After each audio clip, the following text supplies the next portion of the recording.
disputed island of Cyprus. NATO Secretary General Senior Brozio and President Johnson's special envoy, Cyrus Vance, also talked with Greek and Turkish. 4 minutes past 6, and the first of the Turkish troops have landed in Cyprus.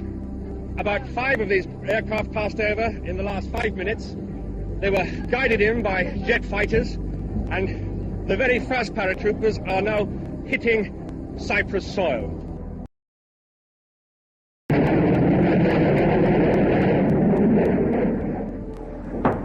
Summer 1974. Turkish forces invade with U.S.-supplied arms and occupy 1/3 of Cyprus. Το γιο μου περίμενε. Δεν ξέρω που είναι. Είναι αγνοούμενος.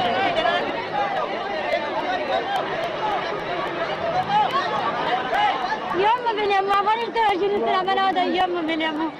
Είστε με να πάω. Μα γιο μου χτάστηκα στο γιος μου, πού θα με το δω.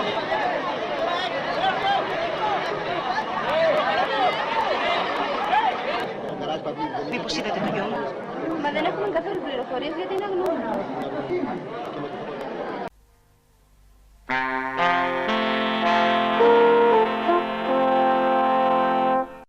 170,000 are forced from their homes and businesses. Το σπίτι μας είναι στην Κερίνια, μένουμε στην Κερίνια. Όταν έγινε η εισβολή, μείναμε στο σπίτι μας 4 μέρες, αλλά αναγκαστήκαμε να πάμε στο ξενοδοχείο Ντόουμ, όπου βρήκαμε άλλα 800 πρόσωπα. Εκεί έμειναμε εγκλωβισμένοι, κλειστοί όλη μέρα και δεν μπορούσαμε να βγούμε έξω. Andreas Elia and his family lived in the north. They described to a Red Cross official how Andreas was picked up by the Turkish police at 3 o'clock one morning and threatened with jail unless he signed a request to leave. He signed. The Red Cross have seen it all before. Normally they give us half an hour notice, and this happens every day, including holidays and sometimes at night. They accuse them of having weapons, ammunition weapons in their own houses. They took them to the police station, they accused them, and then they said to them, you have to sign an application to go to the south or you will be in prison. Sometimes they torture them, they beat them, especially the old people, the family leaders. And then the other people, they are afraid, they're scared, so they sign the one after the other. Mr. Elia is a builder. He has left 2 houses, all his equipment, and several relatives in the north. As a final twist of the knife, the Turks have charged him his bus fare from his home in Belapais to the UN collection point in the Turkish sector of Nicosia. His only relatives in the south can offer him no help, no accommodation. They too are refugees in a government camp 40 miles away. Better to kill myself if I go back to find, my house. But why do you think that they will have destroyed things? There's no evidence that they have looted on a wide scale. Look that! What's that? In Famagusta, the bombing.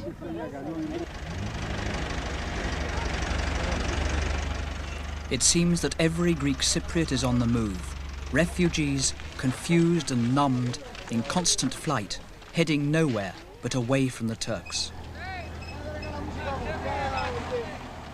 It is thought that 200,000 people are now refugees.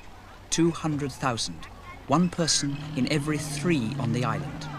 The Greeks have fled from dozens of small towns and villages in the way of the Turkish tanks. Families sit waiting for they know not what. They've lost the Cyprus they thought was theirs. They all have fathers or sons or brothers who fought against the Turks. It's feared that nearly 5,000 people have died in the fighting. Some bear it in silence, others cannot.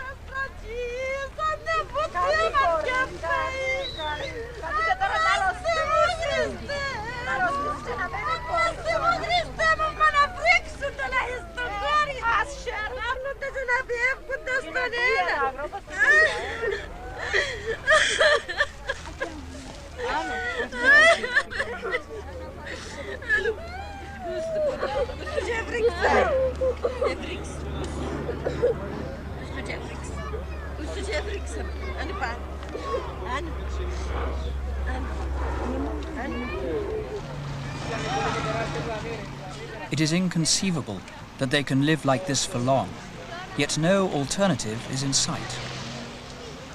There is no hope, only the knowledge of loss. The tanks came into our village at about 2 o'clock, and when we heard the noise, all the people tried to leave the village. We were so scared of those tanks, and we didn't take anything with us, but we tried to leave the village as soon as possible. Have you got nothing with you? No, we didn't take anything with us. When we heard the tanks, we left immediately. And came here? Yeah. What did you leave behind in the village? We left everything, our house, our property, everything. We didn't take anything with us.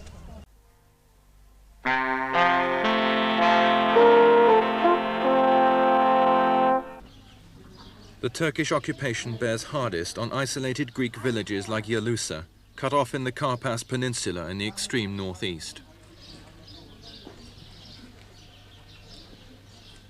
Of the North's 200,000 Greeks, only 16,000 were left behind Turkish lines after the 1974 invasion. Since then, half the remainder have been squeezed out. In the process, Yalousa too has lost half its population. Greek bank signs are obliterated and the banks themselves closed, for there is no business to be done. Money is all but meaningless. Trade with Turks is strictly controlled. Travel is almost impossible. The village is a prison. The concept of earning a living is stripped of meaning or dignity because these people are dependent on United Nations charity. They have become refugees in their own homes. The produce of their gardens and fields is still theirs, but for everything else, the village must gather every Friday morning and wait while the food trucks of the United Nations weave their path through the 5 security roadblocks on the way to Yalousa.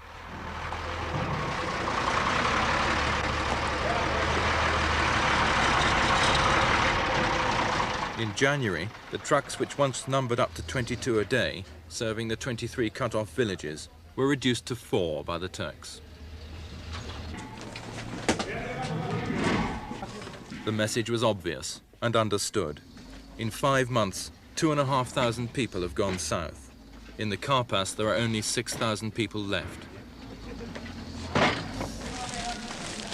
From a distant world, flour, corned beef, sugar, potatoes, condensed milk and split peas, soap powder, toilet rolls and washing up liquid.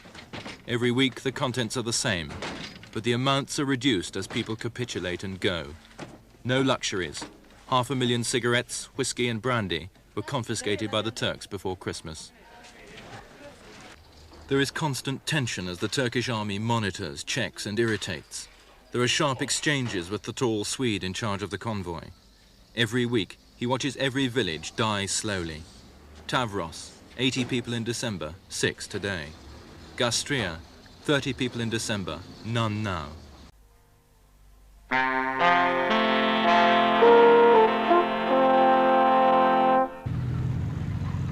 Thursday morning, a week ago, tanks of the Turkish army on the outskirts of Famagusta are about to complete their victory in Cyprus. The Geneva peace talks have collapsed. The Turks have lost patience, have given up words in favor of war. They will take what they want of Cyprus by force of arms. Royal Fusiliers at the British military base of Takalia watch the Turks with anxiety. The British base borders Famagusta. The Turks are unsure of their position. The British are unsure of the Turks. If the tanks seek to pass through the British base on their way to Famagusta, there'll be a confrontation. There is no communication between the two sides. Suddenly, without warning, the Turkish army opens fire on the base.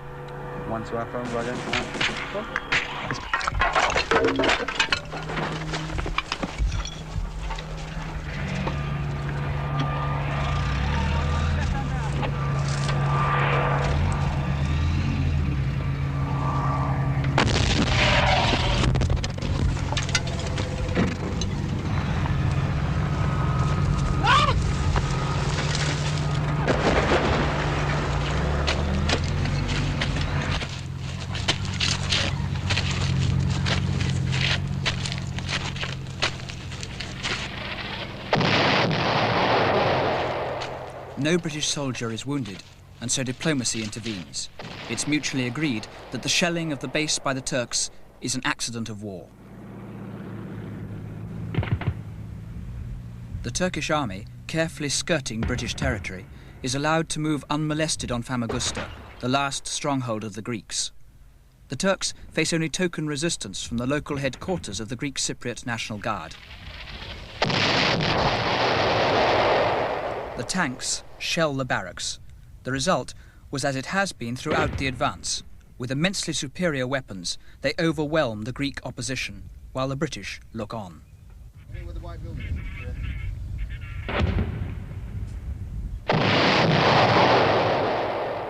The Turks complete their conquest in Cyprus with an avalanche of shells which destroy deserted buildings. The port of Famagusta is in Turkish hands. Its buildings smoke from the bombs of the Turkish Air Force, which has obliterated what remained of the Greek resistance. Beyond the walls of the old Turkish city, Famagusta is silent. All this belonged to the Greeks.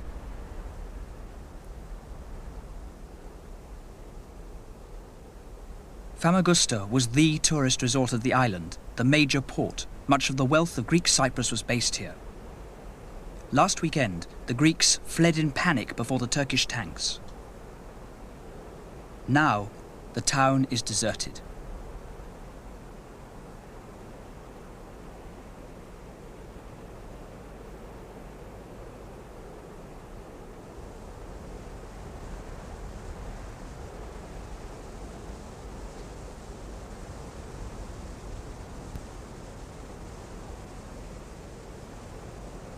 No voice is heard, no child plays, no door slams. It is as if the Greek Cypriot world has come to an end.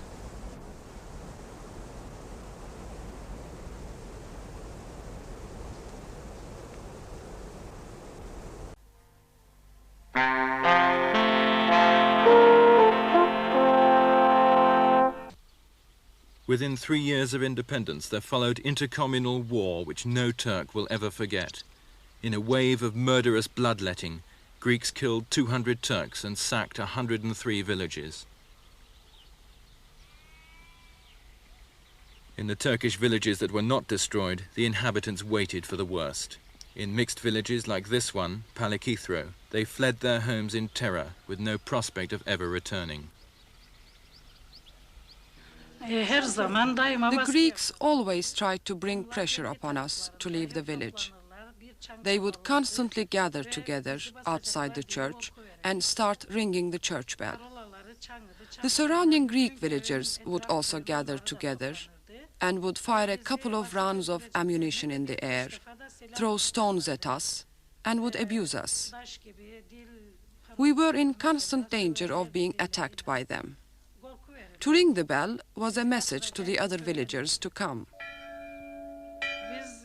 In 1963, we heard over the radio that there was inter-community strife, and we shut ourselves in our houses for about 15 days. Our food was running very short, and we asked the Greeks to give us some food. They said no, but asked us to recognize Makarios as the rightful government, and if we did so, they would provide us with food. We refused to do such a thing, and rather than die of hunger, we decided to leave the village. 13 years later, Mrs. Camille and her family are back in Palikithro because it's now inside the Turkish zone. Palikithro has become Balikazir, and Mrs. Camille now has a new, bigger shop, abandoned by its Greek owner. Crudely painted numbers on the Greeks' pleasant and spacious houses denote the change of circumstance. They are now Turkish homes. The contrast with the mud shells abandoned since 1963 in the Turkish sector could not be sharper. In Mrs. Camille's old home there was no water, no electricity. The Turks were insecure in their own homes, outnumbered 3 to 1 by surrounding Greeks. Mrs. Camille's 5 children, like others, grew up in fear. The Camille family waited out the 1963 riots until they could take no more and fled. The children's names on the wall revive a bitter memory.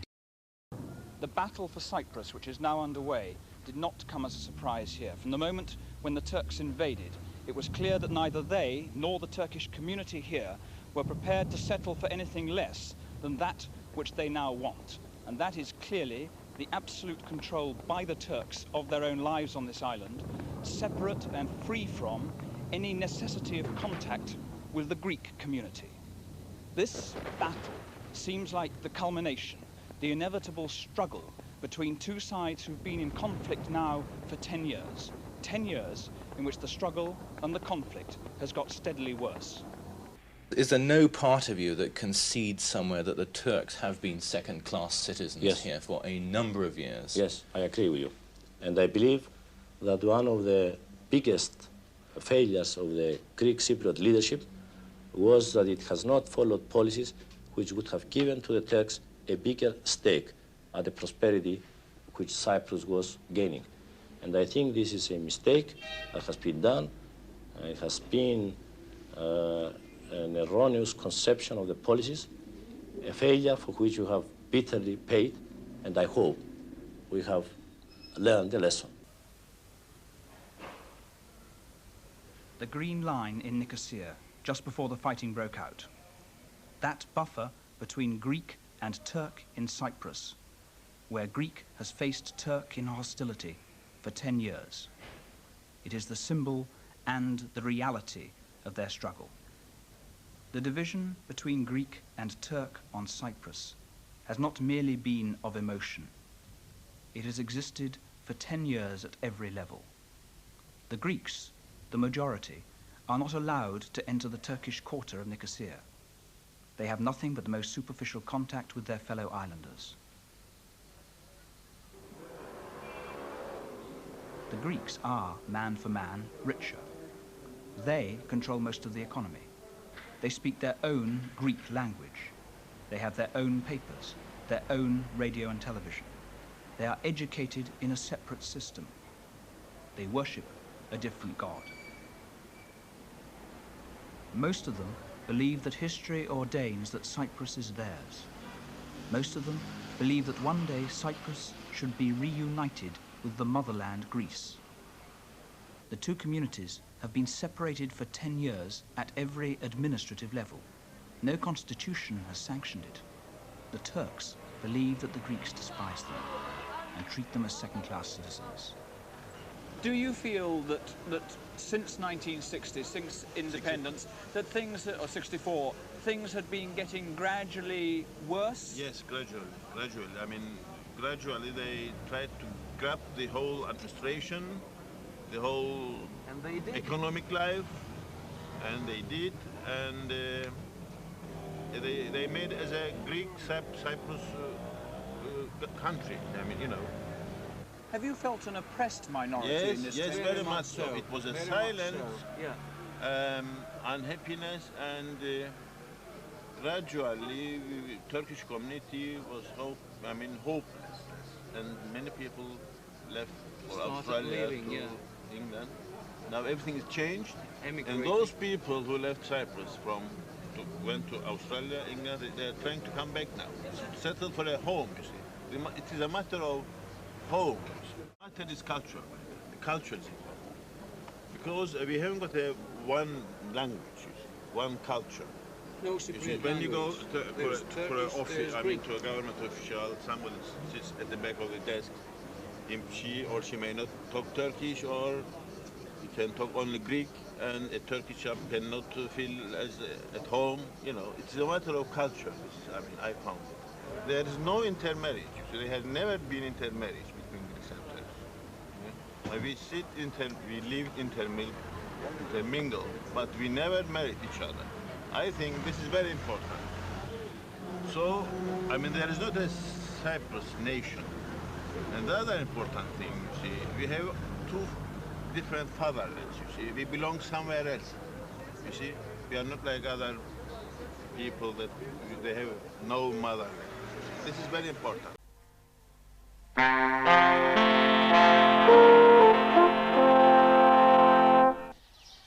It's an article of faith to the Turks that no Greek will ever again share this view across the rich prairies of the Massoria plain that once fed the entire island. The politicians may talk again sometime, or they may not. To the Turks, it's immaterial. The 70% of the island's wealth they now control is theirs, and they're keeping it. There is only one village left in Cyprus where Greeks and Turks still live together, Pila, just south of the Green Line. The Greeks in their coffee shop look across the village square to the Turks in their coffee shop. There is no contact at all. It's an accident of history that's left both communities there. In time, one or the other will depart, and the division of Cyprus will be complete.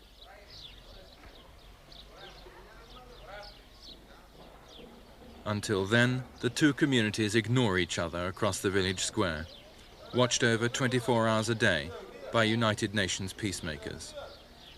Such are the sad facts of Cyprus.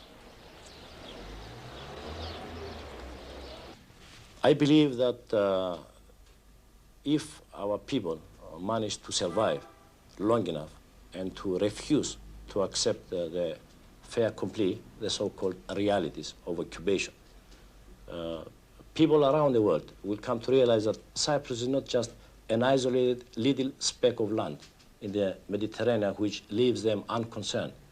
It is, I believe, a small country, but its problem is universal.